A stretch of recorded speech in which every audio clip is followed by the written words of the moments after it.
Selamanya. Nah kembali saudara, mari kita konsentrasi fokus kepada firman dalam Yesaya 49. Kita sudah membahas 3 seri dan pada seri yang ketiga kita sudah selesai membahas daripada bagian pertama dari 3 poin penting yang sedang kita bahas di sini. Saya tidak perlu mengingatkan lagi tentang poin 1, poin 2, poin 3 dan sebagainya, tetapi mari kita konsentrasi kepada bagaimana minggu lalu saya sudah jelaskan bahwa Yesaya 49 berkata bahwa Tuhan mengasihi kita melebihi seorang ibu yang menyusui dan mengandung anaknya dan melampaui dari semua kasih yang tak tergoncangkan. Nah kali ini 3 poin yang sedang saya bahas adalah 1, pikirkan siapa aku, atau dalam kurung Tuhan Yesus. Lalu yang kedua, lihat kepada pekerjaan yang telah aku selesaikan. Dan yang ketiga, latihlah dirimu untuk melakukan apa yang aku telah katakan. Nah Bapak Ibu Saudara yang dikasihi Tuhan, saya akan masuk sekarang pada dalam poin kedua.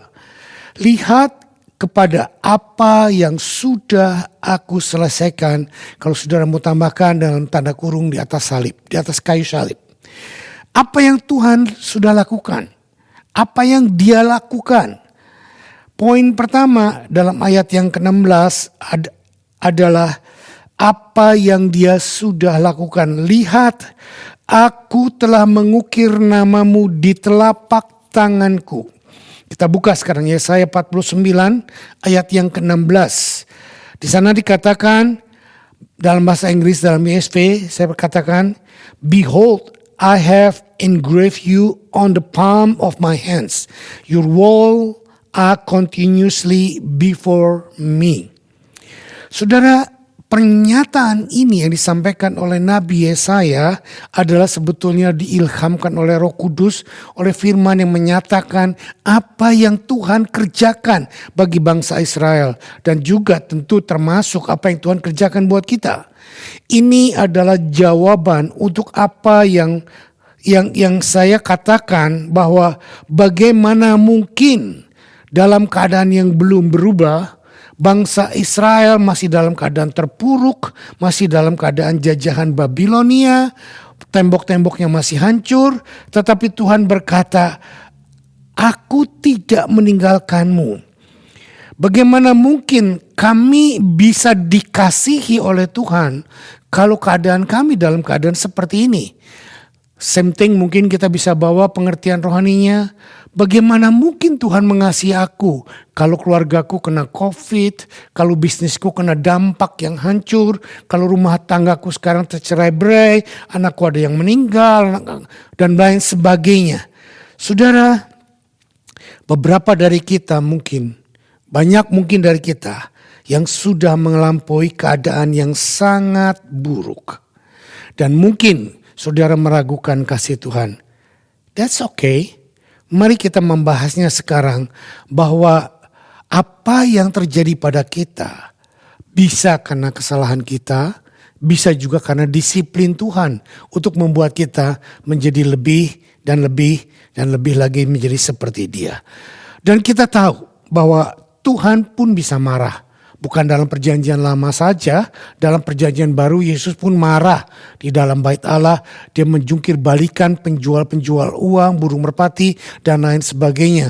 Dan dia berkata kepada orang-orang Yahudi di sana, kepada orang-orang Farisi bahwa engkau membuat rumahku menjadi sarang penyamun. Padahal rumahku adalah rumah doa bagi segala bangsa.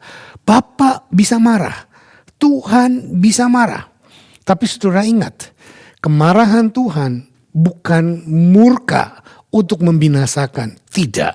Kemarahan Tuhan adalah memberikan cambukan, memberikan disiplin, memberikan segala sesuatu yang diperlukan untuk kita kembali ke jalannya.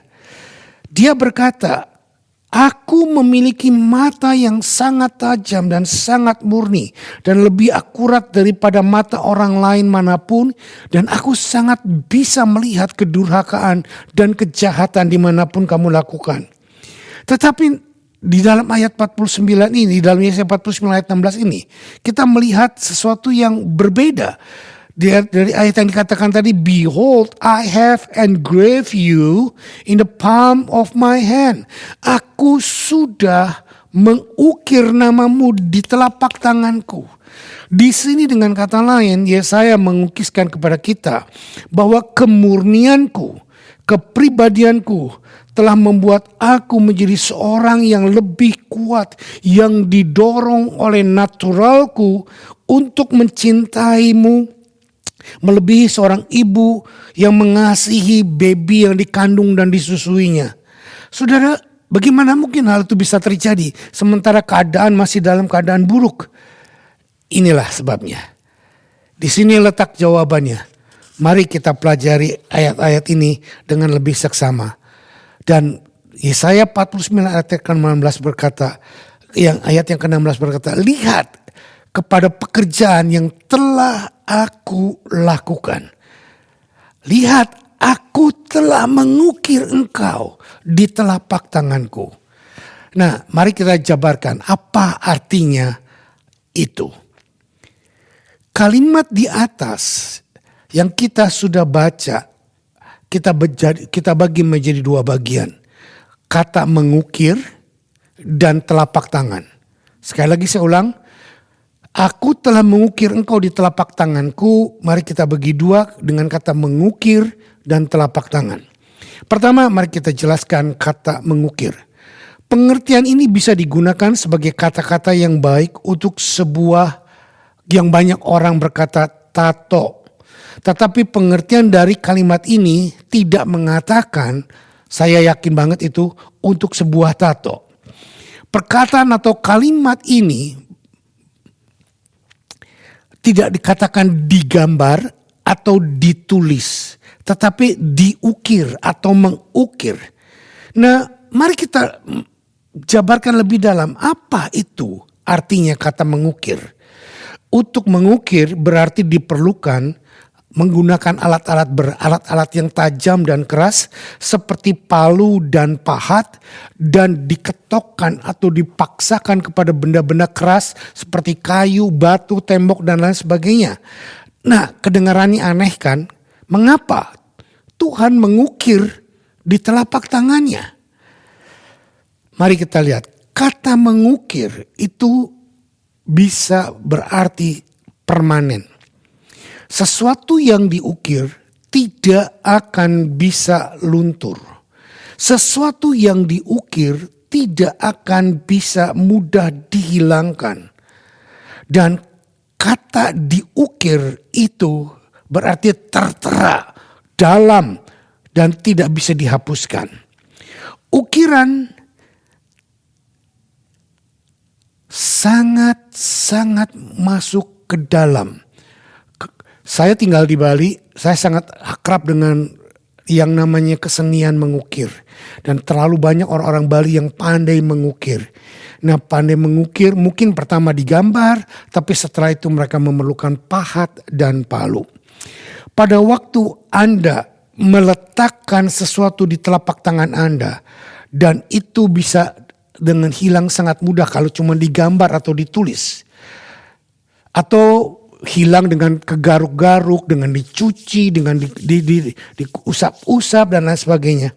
Tetapi ayat ini Yesaya berkata, tidak ada yang akan mengambil engkau, atau tidak ada yang bisa mengambil dan menghapus namamu dari tanganku, karena itu sudah diukir dalam dan sangat permanen.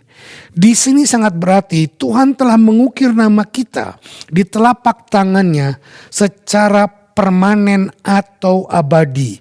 Dan tidak ada satu kuasa apapun yang bisa menghapus atau menghilangkannya. Bapak, Ibu, Saudara, tidak ada kesulitan, tidak ada storm, tidak ada COVID, tidak ada gangguan ekonomi, tidak ada dosa, tidak ada apapun yang bisa menghapus nama kita dari tangan Dia. Permanen. Dan bukan untuk 1 tahun, bukan untuk 10 tahun. Untuk kekal. Yang kedua, kata diukir berarti memiliki karya seni. Bukan cuma sekedar tok tok asal jadi. Tidak. Kenapa? Karena ukiran selalu mengandung estetika, art. Dia tidak mengatakan ukirannya akan bisa terkelupas dibuat dengan asal jadi. Semua barang ukiran akan dibuat dan dibentuk untuk menjadi indah. Jadi ukiran Jepara, ukiran Bali, dan ukiran banyak tempat-tempat yang mengandung art dan mengandung estetika. Dan itu sangat mahal. Tetapi saudara tahu, yang diukir bukan benda, yang diukir tangan. Ini lebih spesial lagi. Nah, untuk kita lebih mengerti, kita lihat kenapa kata ukiran itu diterapkan oleh Tuhan. Nah, di dalam kitab Keluaran 28, ketika seorang imam besar pergi ke hadapan Tuhan, menghadap di ruang Maha Kudus dalam proses tabernakel, dia harus mengenakan baju efod yang merupakan penutup dada. Di tutup dada itu atau di baju efod itu dirangkai 12 batu permata yang sangat indah, yang besar-besar, dan setiap pinggiran dari batu permatanya itu dibungkus atau dilapisi dengan emas murni dan dibuat menjadi demikian indah dan menjadi sangat cantik. Pada batu-batu permata itu diukir nama satu batu permata, diukir satu nama suku bangsa Israel, suku Yehuda, suku Simeon, suku Benyamin, suku Lewi dan lain sebagainya. Dan saudara lihat, pada waktu imam besar itu pakai baju efod dan 12 permata yang begitu indah dirangkai dan nama-namanya diukir. Mengapa ini dilakukan? Dan saya percaya untuk menjelaskan ukiran ini, kita buka Keluaran 28 ayat 17 sampai 21. Keluaran 28 ayat 17 sampai 21. Ayat 17 berkata demikian. Haruslah kau tatah itu dengan permata tatahan. Perhatikan kata tatah. Tatah itu dipahat. Haruslah kau tatah itu dengan permata tatahan. 4 jajar permata. Permata yaspis, merah, krisolit, malakit. Itulah jajar yang pertama. Jajar yang kedua permata batu darah, lazurit, yaspis, hijau. Jajar yang ketiga permata ambar, akik, kecubung. Permata yang keempat permata pirus, krisopras, dan nefrit dengan berikatkan emas. Demikianlah permata-permata itu dalam tatahannya. Ayat 21, mari kita lihat dengan sungguh-sungguh. Sesuai dengan nama para anak Israel. Permata itu haruslah 12 banyaknya. Dan pada tiap-tiap permata haruslah ada diukir seperti materai nama salah satu suku dari 12 itu. Saudara lihat hubungannya. Di Yesaya 49 dikatakan namamu diukir di telapak tangan. Saudara, pada waktu zaman perjanjian lama Keluaran 28, bahwa seorang imam besar membawa nama bangsa Israel, nama suku-suku dalam tatahan di emas, di batu permata mulia, 12 batu permata dibawa masuk ke dalam ruang Maha Suci untuk mengadakan perdamaian. Nah, dalam terjemahan ESV ayat yang ke-21 saya bacakan supaya saudara dan saya bisa melihat koneksi yang lebih dekat. Exodus 28 ayat 21 dalam ESV berkata demikian. There shall be 12 stones with their names according to the names of the sons of Israel. They shall be like signet, each engraved with its name for the 12 tribe. They shall be like signet, each engraves with his name for the 12 tribe. Lagi-lagi kita menemukan kata engrave, kata ukir di sana. Saudara, di sini dikatakan bahwa imam besar yang bertugas masuk ke dalam ruang Maha Suci dengan membawa 12 permata yang diukir namanya setiap suku bangsa Israel. Pekerjaan ini dilakukan oleh imam besar tahun sekali masuk ke ruang Maha Suci untuk mengadakan hari perdamaian besar antara Allah Bapa di surga Tuhan dengan bangsa Israel. Nah, lebih lanjut kita baca dalam Keluaran 28 ayat yang ke-29 untuk mempertegas lagi. Keluaran 28 ayat 29 berkata demikian. Demikianlah di atas jantungnya harus dibawa Harun nama para anak Israel pada tutup dada pernyataan keputusan itu atau efod. Apabila ia masuk ke dalam tempat kudus supaya menjadi tanda peringatan yang tetap di hadapan Tuhan. Bapak Ibu Saudara, mari kita lihat ada beberapa poin yang sangat indah. Demikianlah di atas jantungnya harus dibawa Harun. Siapa Harun? Imam besar.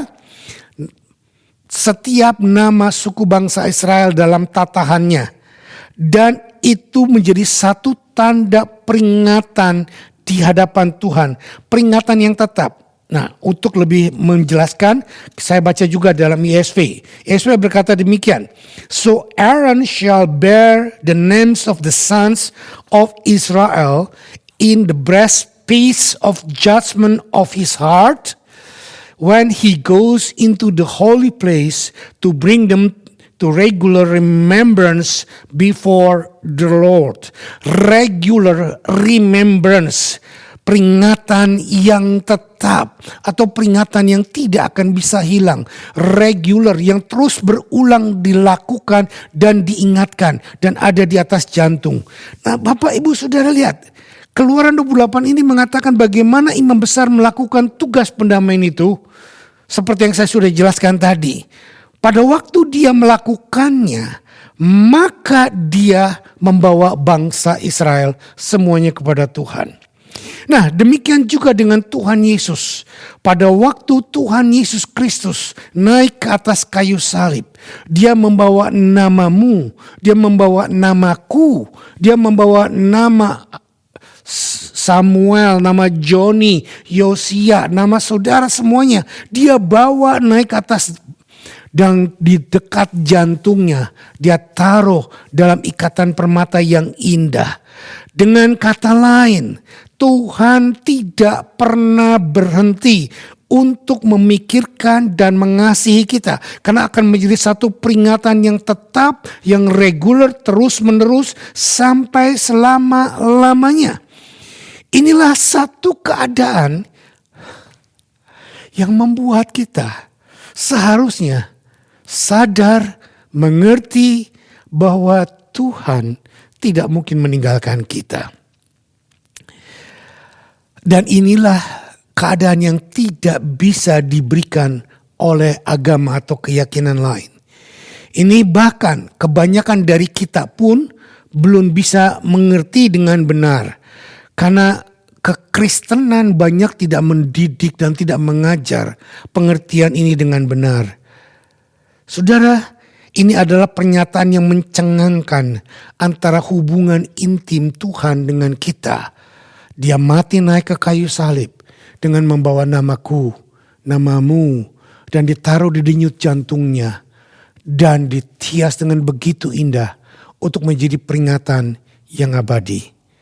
Lalu yang kedua, kata terukir itu juga saya jelaskan tadi sudah berupa karya seni. Adalah sangat memungkinkan untuk kita menjalin hubungan yang begitu indah. Seni adalah berarti indah, estetika yang luar biasa. Jadi saya punya karya seni yang bagus. Saya diberikan lukisan yang indah di rumah saya oleh seorang pelukis yang juga sering saya pandangi, saya kagumi keindahan artnya. Saudara, Tuhan pada waktu memandang saya, nama saya terukir di tangannya.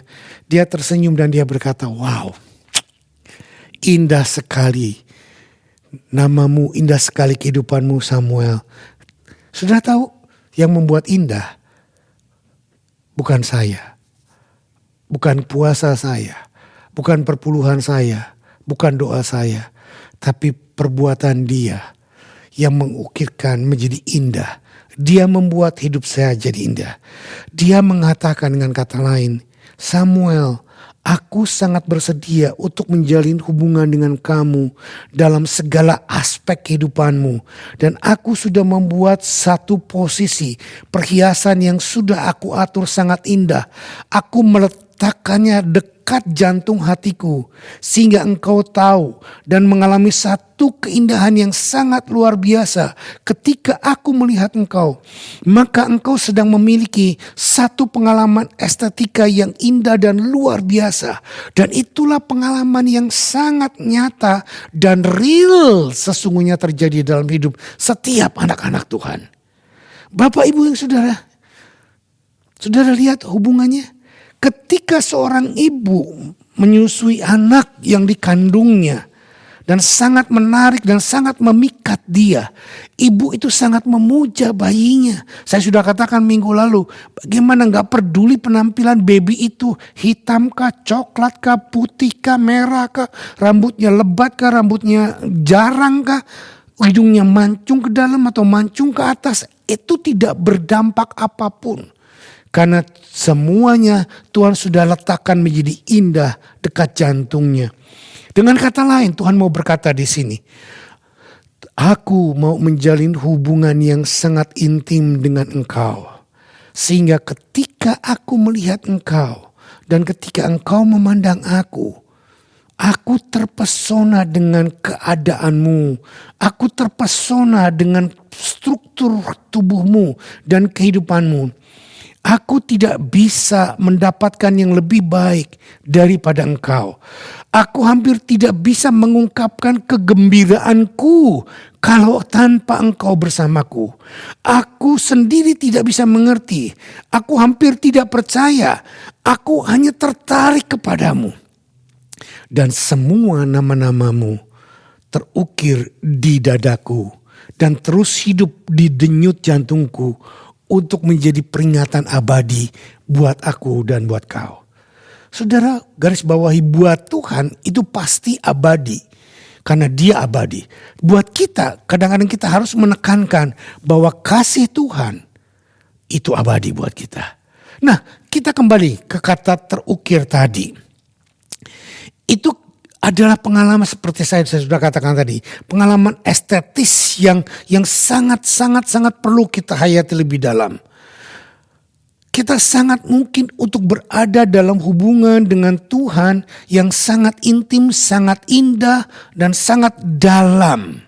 Tentu saja jika Tuhan melihatmu seperti ini, maka itu adalah sebuah hubungan yang definitif. Tidak peduli apa yang teman Anda katakan. Tidak peduli apa yang orang tuamu katakan. Tidak peduli apa yang cermin katakan. Tidak masalah jika Anda bertambah berat badan 5 kilo. Atau turun berat badan 10 kilo. Dia tetap Tuhan yang mengasihimu. Tidak masalah rambutmu dicat menjadi merah. Tidak dicat menjadi hitam bagi yang rambut ubana dan yang sebagainya. Tuhan tetap mengasihimu. Saudara, ini adalah pikiran yang pamungkas. Ini adalah satu penampilan dari kasih yang tidak akan berubah dengan goncangan apapun, dengan keadaan apapun. Jati dirimu tidak ditandai dengan penampilanmu. Jati dirimu ditandai dengan hubungan yang dalam antara kita dengan Tuhan. Engkau sangat mungkin untuk menjalin hubungan dengan aku sehingga engkau kembali menjadi sebuah karya seni, kata Tuhan. Ukiran adalah karya seni. Lalu kita menjawab, bagaimana bisa? Mana mungkin?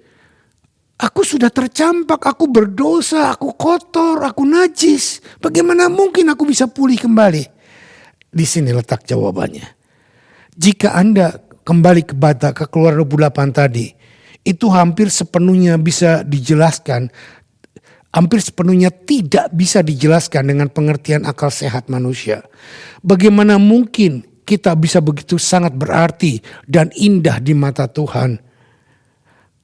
Ya, Saya sekarang mau meyakinkan Anda semuanya, Bapak Ibu Saudara sekalian, bahwa apa yang Tuhan lihat dalam hidup kita dan seringkali apa yang kita lihat ke dalam hidup kita sendiri itu dua hal yang berbeda. Tetapi untuk meyakinkan, mari kita ulangi. Yesaya 49 ayat 16 ini berkata memberikan gambaran yang lain. Di sini kita melihat sesuatu yang berbeda. Di sini kita melihat nama kita terukir di telapak tangannya. Nah, sekarang saya mau bicara soal telapak tangan. Saudara, telapak tangan adalah sesuatu yang sangat sehari-hari dan sangat mudah untuk dilihat baik oleh kita, baik oleh orang lain. Nah, jika saya mengukir atau menggambar atau mengukir di tempat lain, di punggung, di dada, di kaki, maka saya harus memerlukan sesuatu effort untuk melihatnya atau untuk menjangkaunya. Tetapi jika saya mengukir di telapak tangan, maka saya tidak melakukan effort apapun untuk melihatnya. Karena dalam setiap gerakan saya akan melihat telapak tangan. Saya akan pada waktu saya ngambil kacamata menggunakan telapak tangan, memegang Alkitab menggunakan telapak tangan. Pada waktu saya melakukan banyak perkara, bahkan untuk menulis menggunakan telapak tangan. Saudara, kata telapak tangan ini adalah tempat yang mudah terlihat. Yang kedua, telapak tangan adalah sebuah bagian yang saya katakan tadi untuk semua aktivitas. Jadi ketika Tuhan berkata, "Kuletakkan namamu di telapak tanganku," apa yang sebetulnya dia katakan adalah semua yang aku lakukan akan melibatkan engkau dan engkau dan engkau. Anak-anakku yang kukasihi, seperti seorang ibu. Semua yang saya lakukan untuk baby yang saya kasihi.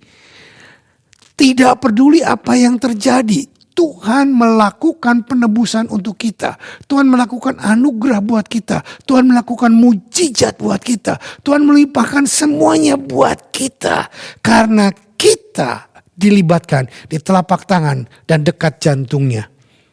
Nah, sekarang mari saya bawa. Tunda dulu cerita itu. Saya bawa ke sebuah cerita yang kita semua sudah familiar. Cerita Yusuf.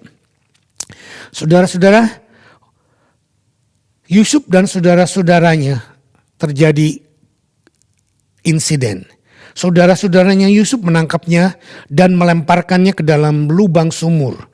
Lalu mereka juga menjualnya sebagai budak yang dibawa ke Mesir. Mungkin ketika Yusuf berada di dalam lubang sumur, mungkin dia menangis kepada saudara-saudaranya. Dan dia minta tolong kepada saudara-saudaranya. Tetapi saudara-saudaranya tidak mendengarkannya. Mungkin juga dia menangis dan berdoa kepada Tuhan. Dan dia berkata, "Tuhan, tolong. Kalau engkau enggak tolong, biarkan aku mati saja. Daripada aku menderita seperti ini." Saudara, rintihan dan keluhan Yusuf sering juga kita lakukan. Termasuk saya. Saya pernah minta mati pada waktu dalam keadaan tertentu yang sangat menekan jiwa saya. Saya pernah depres, saya pernah sangat stres, saya pernah sampai minta mati. Nah, doa-doa seperti ini untung Tuhan tidak kabulkan. Mungkin seperti saya sekarang dan seperti Yusuf juga. Yusuf menyadari kalau Tuhan menjawab doanya waktu dia menjadi budak, waktu dia dibuang, bahwa dia minta mati. Jika Tuhan benar menjawab doanya, maka Yusuf tidak akan pernah bisa menjadi Perdana Menteri di Mesir. Maka Yusuf tidak akan pernah bisa menyelamatkan keluarganya. Maka Yusuf tidak akan pernah bisa menjadi alat Tuhan untuk melahirkan bangsa Israel yang segitu banyak, yang Tuhan tolong dan akhirnya menjadi cerita yang sangat luar biasa. Oleh karena itu, Bapak Ibu Saudara yang saya kasih Tuhan, pada saat kita dalam penderitaan, pada saat kita sedang diproses oleh Tuhan, diizinkan masuk ke dalam sumur-sumur gelap, penjara-penjara yang gelap, dan disiksa mungkin secara fisik, secara mental, kita mengalami beban yang berat. Dan mari kita jangan berdoa dengan minta mati. Tuhan sebenarnya sangat mengasihi saudara dan saya. Dan dia sedang mempersiapkan saudara dan saya. Seperti dia mempersiapkan Yusuf, bukan cuma keluar dari pit atau sumur. Bukan cuma keluar dari penjara. Tetapi Tuhan sedang mempersiapkan semuanya terjadi. Yusuf akan hidup di presence. Dan jubah yang dia dicampakkan, dirobek-robek oleh saudaranya, Tuhan ganti dengan jubah Firaun yang jauh-jauh lebih bagus dan jauh-jauh lebih mulia. Karena jubah Firaun adalah jubah yang penuh dengan kuasa. Seperti kita. Mungkin yang hilang sebelum COVID. Mungkin yang kita hilang yang lalu-lalu. Dengar saudara, Tuhan pasti ganti dengan yang terbaik. Diukir di telapak tangan, artinya ditempatkan di tempat yang mudah terlihat. Telapak tangan yang juga berarti sebagai tempat yang paling aktif. Telapak tangan juga sebagai tempat yang paling rawan atau rentan. Ketika seorang berkata, lihat telapak tanganku dan aku terulur. Ini adalah tandanya kerawanan transkultural. Pada waktu Anda seperti ini, menunjukkan telapak tangan Anda kepada orang lain, Anda sedang berkata dalam sebuah penyerahan yang total. Yang berikutnya, jika seseorang tiba-tiba mendodongkan senjata dari belakang, angkat tangan. Keluarlah dengan tangan ke atas. Pada waktu Anda keluar dengan tangan teratas, maka Anda sedang dalam keadaan rentan, dalam keadaan yang tidak bisa berdaya. Tetapi pada waktu Anda tidak melakukannya, maka Anda akan diancam binasa. Menunjukkan telapak tangan berarti saya juga tidak punya senjata. Saya harus membuka telapak tangan saya untuk menjabat tangan saudara. Saya tidak bisa mengepalkan tangan saudara untuk menjabat tangan saudara. Saya harus membuka dan menjabat tangan saudara. Berarti telapak tangan punya daya tarik. Telapak tangan bisa berkata juga kepada kita, selamat datang kepada tamu-tamu kita. Telapak tangan bisa berarti menerima sesuatu. Telapak tangan saya terbuka berarti saya rentan. Nah, sekarang muncul sebuah pertanyaan. Mengapa seseorang mengukir di telapak tangan? Saudara, sesuatu yang sangat aneh, sesuatu yang sangat janggal. Dan ini sangat mengerikan. Karena saya tahu persis. Telapak tangan juga penuh dengan syaraf-syaraf perasa. Dan sangat sensitif dengan kesakitan, dengan benturan, dengan... Saudara, coba lakukan ini, saudara akan mengalami kesakitan. Tapi coba lakukan di sini, saudara tidak mengalami kesakitan. Karena di telapak tangan ini banyak syarat-syarat yang sensitif. Nah, justru disinilah letaknya. Tuhan mengukirkan kita di telapak tangan. Dan ini gambaran. Yesaya 49 ditulis berabad-abad atau mungkin 1000 tahun sebelum Yesus mati. Tetapi pada waktu berabad-abad kemudian, setelah Yesaya menuliskan ini, seseorang datang kepada seseorang yang ragu-ragu, seorang yang putus asa yang namanya Thomas. Dan dia berkata kepada Thomas, lihat telapak tanganku. Saudara ingat cerita ini? Yesus datang kepada Thomas yang sedang bimbang, lihat telapak tanganku. Saudara, ketika Anda melihat Yesus Kristus dan ketika kita melihat telapak tangannya untuk melihat namaku dan namamu terukir dan Anda akan melihat cetakan sebuah lubang paku di tangan Yesus. Mengapa? Mengapa?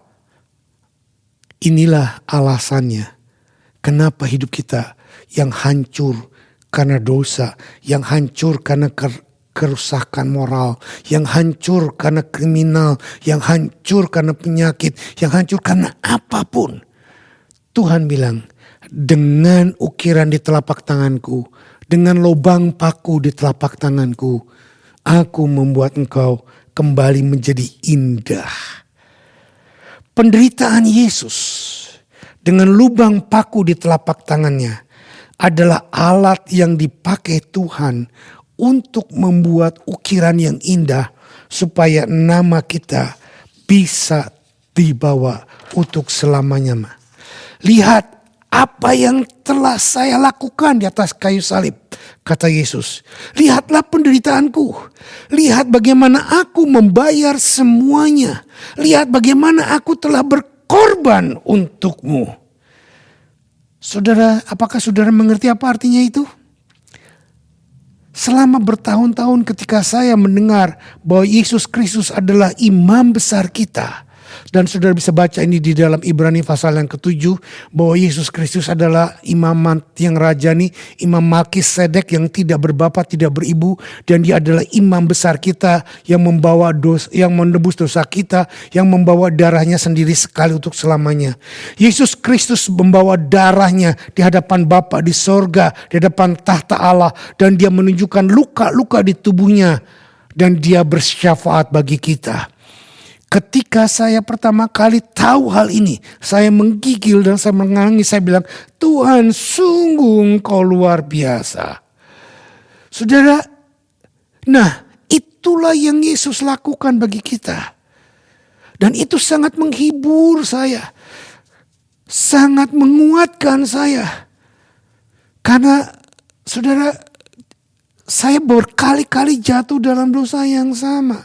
Saya mungkin sekarang minta ampun, sebentar lagi saya jatuh dalam dosa yang sama.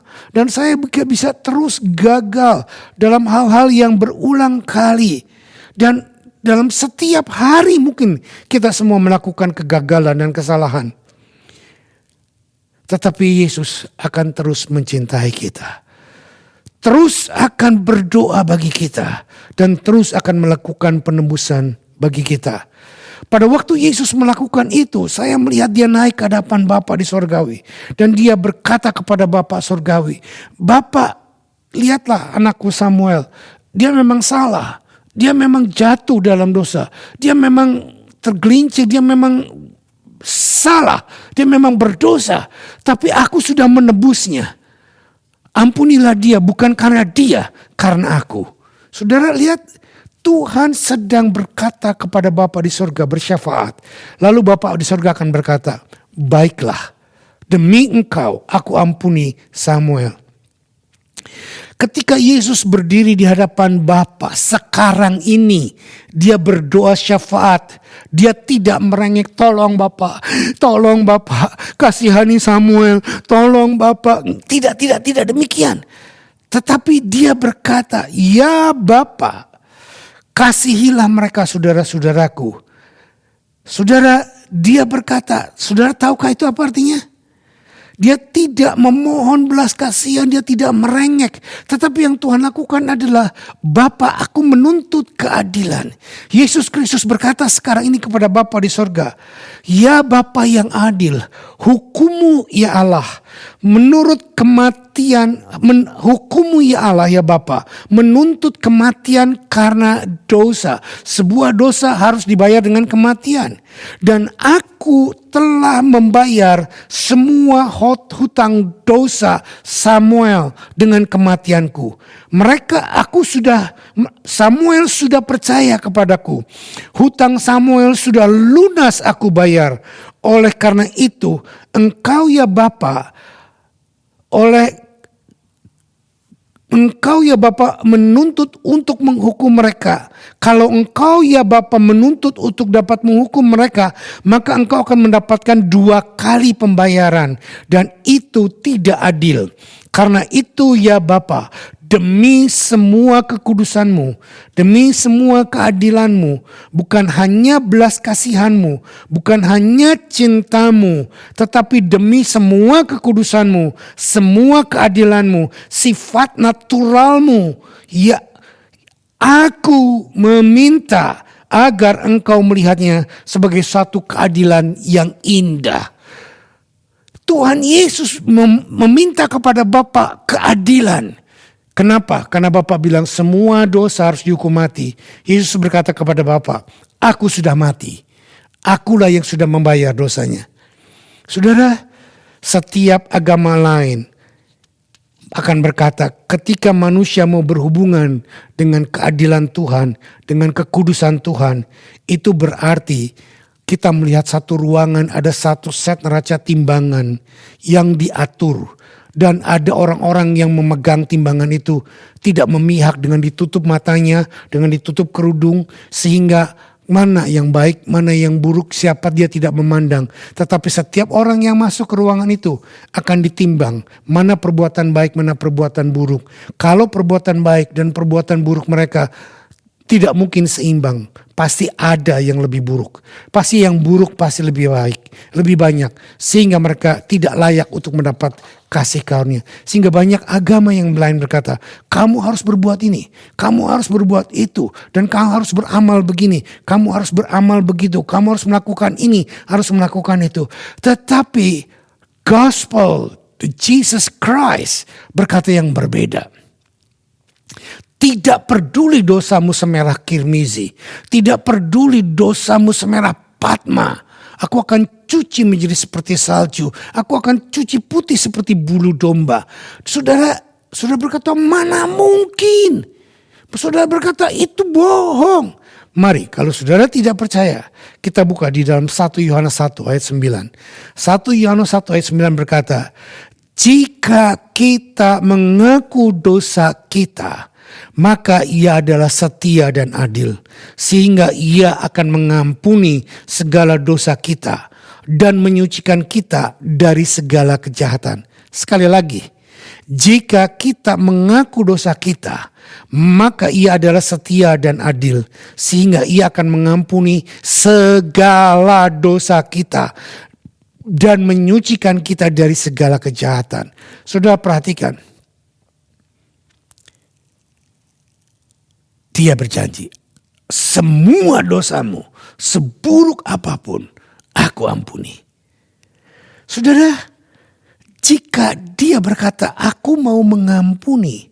Jika dia berkata, aku terus menerus mengampunimu, menerima kamu. Saudara, bukankah ini anugerah yang amat sangat? Saudara jangan mengabaikan, saudara jangan berkata, sampai berapa kali? Kasih Tuhan tidak terbatas. Pengampunannya pun tidak terbatas. Tetapi jangan main-main. Jangan bermain-main dengan pengampunan Tuhan.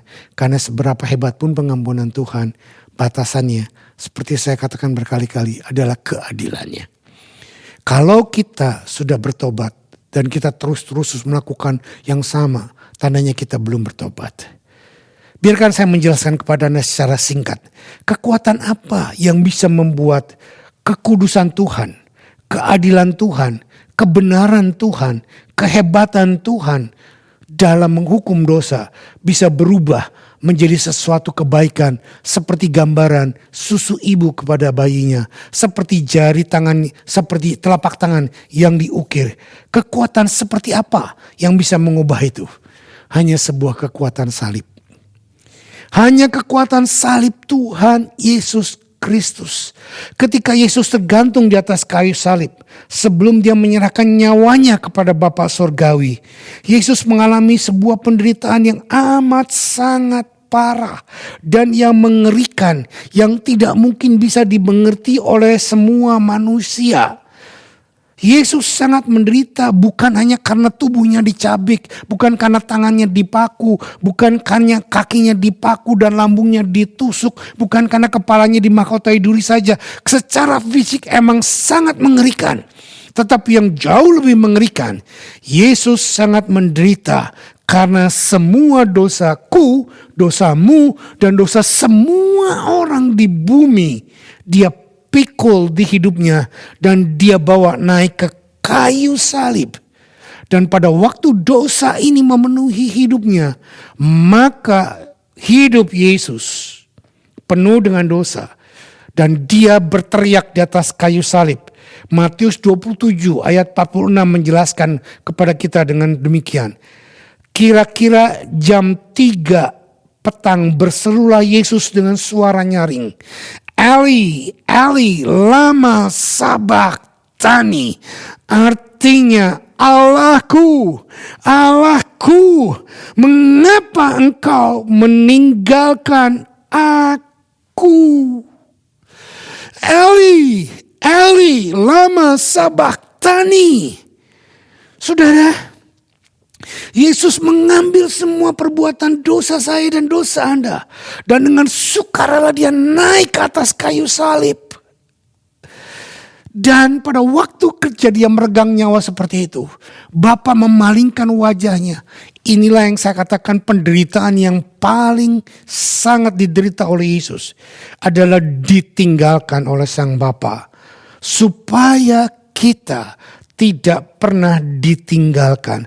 Supaya yang percaya kepada dia dan menjadi anak-anaknya tidak pernah ditinggalkan oleh Bapa Sorgawi untuk selama-lamanya. Wow! Bukan cuma satu ayat ini, mari kita lihat ayat yang lain. Matius 27 ayat 50 dan 51. Ayat 50 berkata, Yesus berseru pula dengan suara nyaring, lalu menyerahkan nyawanya. Dan lihatlah, tabir bait Allah terbelah dua, dari atas sampai ke bawah. Dan terjadilah gempa bumi, dan bukit-bukit batu pun terbelah runtuh. Saudara, pada waktu Yesus disalibkan, bukan cuma dia berteriak, Eli, Eli, lama sabachthani. Tetapi yang terjadi adalah bait Allah, tabirnya yang begitu tebal, yang begitu kuat, yang tidak mungkin robek.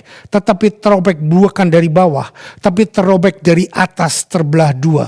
Tandanya Tuhan sendiri yang membelah tabir itu. Dan dia berkata, dengan tabir itu terbelah, maka tidak ada lagi pemisah antara halaman, ruang suci, dan ruang maha suci. Semua sudah plong, sudah terbuka. Dan kita tidak ada batasan untuk bergaul intim dengan Bapa di sorga melalui pengorbanan tubuh Tuhan Yesus Kristus di atas kayu salib. Bapak Ibu Saudara yang dikasihi Tuhan, ini sesuatu yang amat sangat luar biasa. Sehingga kita sekarang bisa berseru, Aba, Bapa. Karena Yesus adalah putra sulung kita putra putri yang berikutnya. Dan sungguh ini tidak dimiliki oleh pengalaman dari keyakinan manapun. Hanya ada di dalam keyakinan Gospel of Jesus Christ. Ayat terakhir sebelum kita tutup di dalam doa. Mari kita buka Yohanes 17 ayat 22 sampai 24. Yohanes 17 ayat 22 sampai 24 berkata, dan aku telah memberikan kepada mereka kemuliaan yang engkau berikan kepadaku, supaya mereka menjadi satu, sama seperti kita adalah satu. Stop. Dengan matinya Yesus di kayu salib, dengan mengukirnya nama kita di lubang pakunya, dengan mengukir nama-nama kita di dadanya di ukiran yang indah, dan dia mati, dan dia terpisah dari Tuhan untuk sementara karena dosa kita. Lalu tabir bait Allah terbelah, sehingga dia berkata, Tuhan, Bapa, aku mau supaya Samuel, Annie, Jessica, Lydia, Yosia, siapapun anak-anak yang kau kasih kepadaku menjadi satu dan tidak ada pembatas lagi, tidak ada penyekat lagi. Engkau memang Tuhan yang ajaib. Engkau memang Tuhan yang sovereign. Tetapi engkau juga Bapa kita. Bapakku yang bisa kita hampiri at any time. Ayat 23. Aku di dalam mereka dan engkau di dalam aku. Supaya mereka sempurna menjadi satu. Agar dunia tahu bahwa engkau yang telah mengutus aku. Dan bahwa engkau mengasihi mereka sama seperti engkau mengasihi aku. Wait a minute. Bapa mengasihi Samuel, Yusuf, sama seperti Bapa mengasihi Yesus Kristus. Is that right? Iya, itulah yang dikatakan. Tuhan mau, Tuhan Yesus Kristus mau Bapa di sorga mengasihi Joe, mengasihi Jonathan, mengasihi Yakob, mengasihi siapapun seperti Bapa mengasihi Yesus Kristus. Wow. Ayat 24.